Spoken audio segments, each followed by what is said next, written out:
I have seen a lot, as you mentioned, in my 30 years, a lot of change, a lot of evolution in the technology arena. For today's topic, one of the things that I have been hearing for at least a decade is the difficulty that home care agency owners have in acquiring expert staff, or any staff at all in some cases.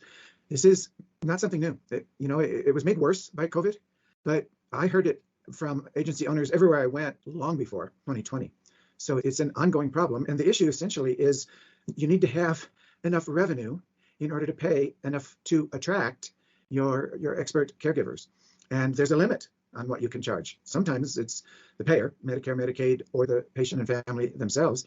And other times it's just the economics of competition, where you would like to charge more per hour to a family for their elderly relative, but sometimes you can't because there's always somebody who might be willing to undercut you by $1 or $2. And so it's tough to keep people on board. So the things that you want to talk about, recruiting and then rewarding for retention, all work together. That by 2030, the senior population over 65 will double from 49 million to close to 100 million. The over 85 population is going to triple from 6 million to 18 million.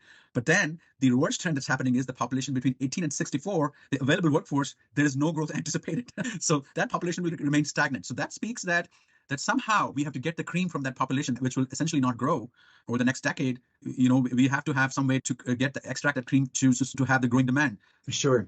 So the two studies that I have relied on, one is from PHI Institute, and the other is a joint study by the Mission Care Collective and the National Association for Home Care and Hospice. And both of them have concluded between 2021 and 2030, the industry is going to need about 1 million more caregivers. No, and that's not even talking about nurses, just the personal care workforce that is paid for usually out of private insurance or out of the patient's pocket or the family.